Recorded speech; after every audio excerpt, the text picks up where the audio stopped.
I'm Justin Davis, and this is Drone Camps RC.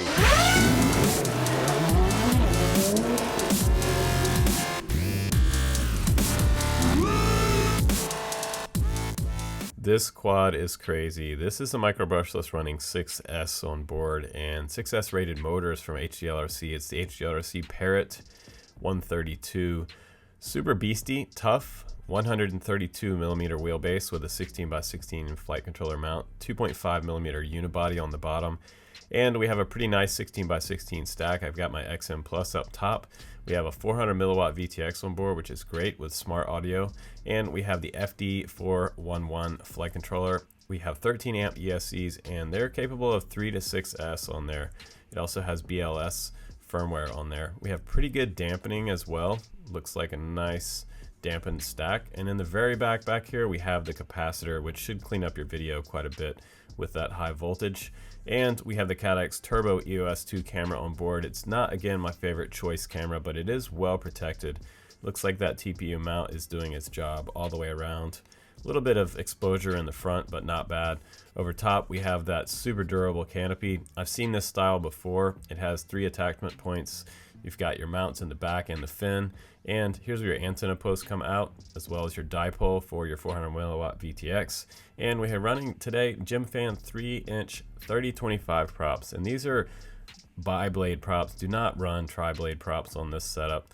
You also get an extra set of props in the box, which is pretty cool. And we also have 1106 2400 kV. Those are a little lower kV to support 6S. 4 bolts on the bottom holding that 1106 motor on there. And you also get some extras in the box as always. You get this cord in case you want to run 2.3S to make it 6S setup, but honestly they make 6S batteries now, 450 and 550 milliamp. You also get a HGLRC strap and a full sheet explaining the bind setup procedure, and you get your FreeSky XM Plus instructions and some HGLRC stickers. Now these are the batteries of choice today, the GNB 450 6S and the 550 battery. Look at that, look how tiny those cells are. These are some of the smallest 6S batteries ever. Now let's go ahead and power up the scale and put the quad on there without the battery first. We call the dry weight 79 grams, under 80 grams is great. Now the 450, that'll get us up to 170 grams total takeoff weight. That's crazy. Now let's go ahead for the 6S 550. You can even go up to as high as 650 and 850 on this quad. 182 grams, just crazy. So let's go ahead and plug in a battery, you guys. Let's do the FPV flight test now, and let's get this quad off the ground. I think you're gonna be impressed. I'm going to do some mild flying to begin with because I wanna show that a 6S micro brushless, it doesn't have to be a total ripper. If you were a beginner and you wanted a micro brushless with a lot of flight time, this quad will actually do 4.5 minutes on a 550 milliamp battery, which is amazing. It will power loop, it will do all the freestyle maneuvers to start with that you'd like to, and it will fly across the field so fast. It only takes a couple seconds to get a couple football fields. This quad probably do over 70 miles an hour easy. One of the fastest micro brushless quads that I've flown here on the channel. I was very excited to get one of my first legit 6S micro brushless quads, and the Parrot 132 6S version is exactly that quad. It's amazing. So here I'm doing some big field flying for you, just getting out there with that VTX, and right now I'm on 200 milliwatt. There's a little bit of breakup I see, but low to the ground, you're going to get some of that. It flips and rolls really nice. It doesn't have a lot of vibes in the flight controller tune, which I love. Just doing some falling stall there. Back around to the field. So now I feel a little more confident with it. At first, when I first took off, I was like, wow, this is a really fast quad.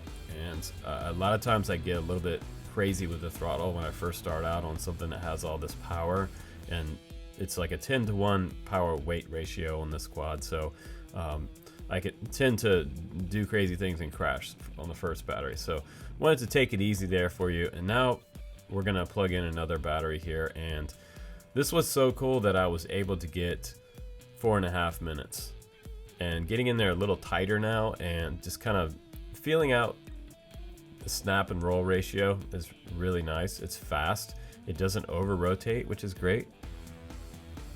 but it feels really locked in on the controls. So I know now that I'm ready to do my power loops and try out some first power loops.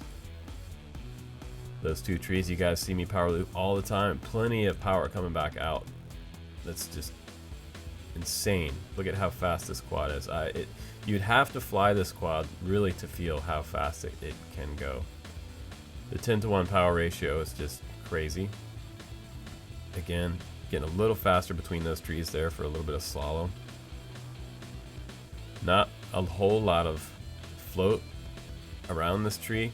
Kind of feeling it a little better. You can see me do less float around the trees when I make a hard turn, as I start to sort of feel for the quad's throttle and turning positions.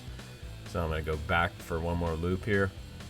And at this point, I'm really loving this quad. I feel like I can do anything with this quad. It will pretty much recover from just about any maneuver that I tried to do. It does not bottom out. Right there, I came in a little bit early. And around this pump station right here, feeling really snappy on the stick. So I'm loving the snap and roll rate. Really nice tune. Probably one of the better tunes that I've seen come out of HGLRC. Most of their quads, bind and fly quads, come out of the box pre-tuned. Their flight controllers are pretty solid. Now just getting a little bit creative there with that loop, a little bit off to the right a little bit, but was able to make it back through. And another sort of halfway knife edge snap through there. This quad's crazy. If yeah, and again, if you're a beginner, this might not be your first micro brushless, guys, but if this was your second one, or even if you started out here and you flew it in stability mode, you can still fly a 6S quad in stability mode and just cruise, and then move up to horizon mode and eventually fly acro. But again, I wouldn't fly the tri-props on this quad. Stick to the bi-blade props, because I feel like you might burn up these motors if you put tri-blade props on here. I have plenty of float and control with the bi-blade props, and it gives me a longer flight time because I'm dragging less amps out of the battery when I do that. And that's a lot of the point of running bi-blade props sometimes, that and speed. You can get a little bit longer flight time and a good speed out of the quad.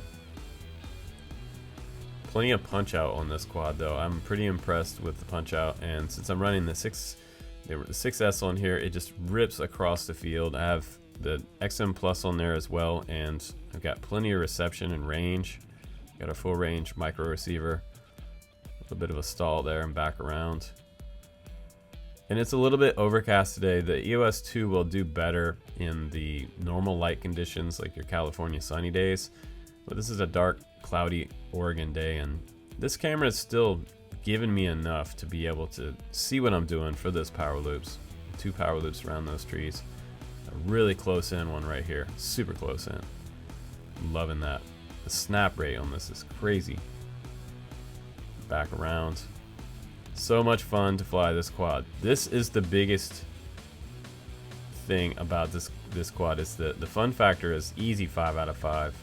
The durability factor, I think, is also going to be pretty high. I would say like a 4.5 out of 5 for the durability. But it was so fast and so fun, and it had such a long flight time as well that I just didn't know what to do next with this quad. So I love this quad. Now we're back on the bench, and let's just go around the quad a little bit, do some final thoughts. The bracing in the front and the back is a huge component to making it nice and solid for the tune. It takes a lot of the vibes out of the camera. And I also chose a little bit larger strap in my collection. I have a diatone strap that I put on here for running up to an 850 battery. You can run an 850 if you want to get over 5 minutes with this and just kind of make it a cruiser, but you will feel that weight once you battery up in size. I think the target range for battery on this quad is somewhere around the 550 to 650 battery, because the 1106 batteries will eat it up pretty quick, but the 6S setup does give me a nice long flight time. 4.5 minutes is really legit, and the frame came back totally intact. That little bit of larger strap did help out. You can upgrade that if you want to. That's not a big expense, but I think they have a pretty good release here. It's a solid release. It flies good. The flight time's long, and the power 10-to-1 10-to-1 power ratio is just insane. 2 thumbs up for HGLRC's Parrot 132. This thing is a total micro brushless beast, and you should own it in your collection. So thanks for watching, guys. I'll see you on the next one. Take care.